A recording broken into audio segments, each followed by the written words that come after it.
Hello, my Automotech family. I hope you're all doing fine. Well, we often have heard about Tesla's superiority among other car companies out there, and how there's practically no actual competition in the EV market, which may come across as a load of really douchey fanatic rubbish.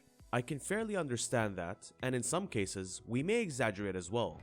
Today, we are going to cite a few real-world examples from the automotive industry to demonstrate just how much of an indisputable gap there is between what Tesla is doing right now and what everyone else is trying to do and mostly failing at. Let's start with the salacious story in the press right now, as it's going to be so much fun to talk about the Porsche Taycan debacle. According to a Teslarati report, on December 1st, as many as 6 out of 10 Porsche Taycans ever delivered had a fault with battery management that allegedly damaged the cells and caused vehicle fires. Here, I'd like to highlight that all of this is coming from an anonymous source. These claims may or may not be true, but they are already in the headlines, and the more attention they get, the sooner we'll get to the truth. Although, it's a long story, but it ultimately boils down to Porsche reportedly skimping on the Taycan's onboard charger. It's basically the component in charge of regulating the vehicle's platform's huge 800-volt architecture and distributing power to the battery cells. It seems that the Taycan's low-quality charger isn't charging all of the cells equally, causing a few of them to be overcharged and hence overheated, perhaps leading to cell failure or even combustion. Porsche appears to be concealing this fault by conducting a quick fix at the dealership during service, even without letting the owner know. Most of the time, Porsche is said to simply deactivate the damaged cells and then unlock some of the pack's unused battery capacity. In other situations, the damaged cells are replaced, but the purported fundamental cause of the problem remains unaddressed, resulting in more battery degradation. The owners are never informed of what actually happened to their car or why. A quick reminder here, all of this is just allegedly. Porsche's Taycan's platform employs a high voltage design. It's twice as powerful as Tesla's 400-volt architecture, which is used in all of their vehicles. High voltage systems, without a doubt, provide advantages in an electric vehicle. The major improvement is faster charging and higher efficiency. Lucid Motors do the same thing. They push the Air to a 900-volt design and appear to offer the most efficient EV platform, with by far the most range in the industry. So, high voltage isn't necessarily a negative thing, it just means you'll need to employ high-quality components to deal with it. Porsche allegedly chose a low-quality internal charger that wasn't up to the task, saving them $70 for each car. This battery degradation doesn't occur during the DC fast charging cycles, which is surprising. It only becomes an issue during sluggish AC charging sessions, such as when you leave your car plugged in at home overnight. And if this claim is true, the faulty charger will be found in every Taycan. So far, 60% of the vehicles have been reported to be harmed, but in theory, all of them may be damaged. A few Taycans can be seen around the town, but how would we ever know if the owners are really kept in the dark about both the problem and the servicing? There's obviously been some cost cutting here, in my perception, and if these problems are already popping up in a car that has only been on the market for 2 years, then that would be a pretty big deal. The Taycan already has a low range to begin with, at around 220 miles EPA. If they continue to drop battery cells on a regular basis, combined with typical battery degradation over time, these cars will be rendered practically worthless in a matter of years. Moving ahead with the discussion, Stellantis is a new company that owns Chrysler, Dodge, Jeep, Fiat, and a slew of other Euro automobiles that no one cares about.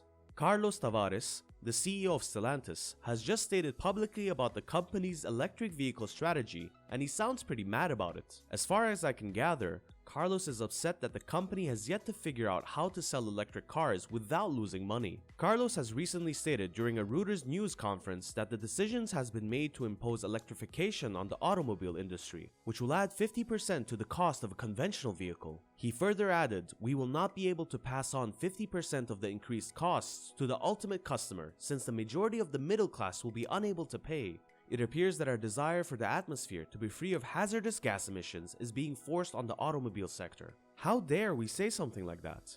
To be fair, he's right that electric vehicles will be more expensive than the average internal combustion vehicle, especially the typical Chrysler model. Their entire business strategy is based on putting massive V8 engines into the cheapest, flimsiest vehicle possible, so it's something they may have to work on.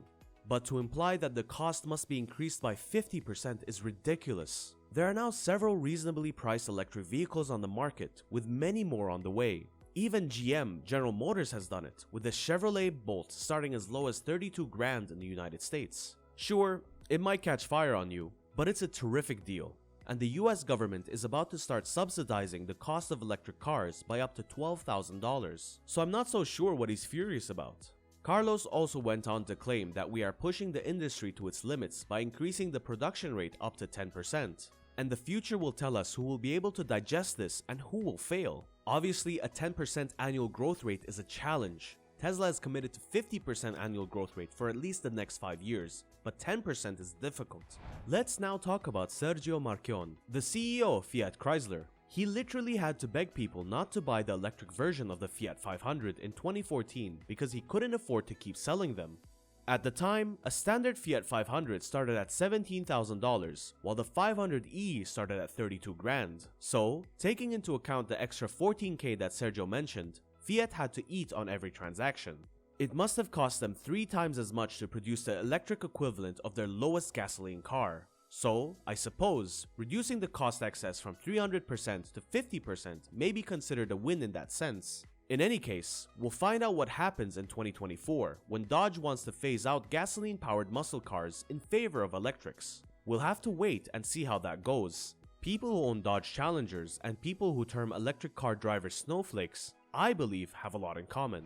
Getting further in discussion, Honda's CEO as well has recently spoken openly regarding electric vehicles. According to Toshihiro Mibe, Honda intends to go totally electric by 2040, making Dodge look excellent in comparison. According to Mibe, Honda does not want to rush into electric vehicles because they might become fatigued or anything. And if they start making electric vehicles, they will want to collaborate with General Motors to help them out. The declared goal of the Honda-GM alliance is to build vehicles for North America, based on a shared platform, and to share electrified electric or ICE-powered trains. This is the same General Motors that doesn't have a single electric vehicle for sale right now, after the only one that they did have on the market was deemed a fire hazard. But, to be fair, GM did lead the development of electric vehicles in America long before Tesla ever came along. Do subscribe to our channel and be sure to check out more of your favorite content here. At Tesla, things are going so well that Elon Musk recently asked the employees to get relaxed as they don't have to work so hard to rush quarterly deliveries anymore. And the Tesla Model 3 is not only the best-selling EV on the whole, but it's outselling gasoline cars in many parts of the world.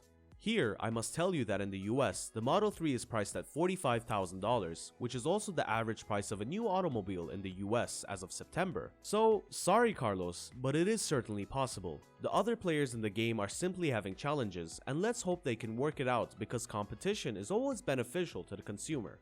So, after this much discussion, here's a question for you guys. How many car companies will still exist by 2030? Tesla can't be the only one. So, who else is going to manage to pull through with them? Do share your thoughts with us in the comments below.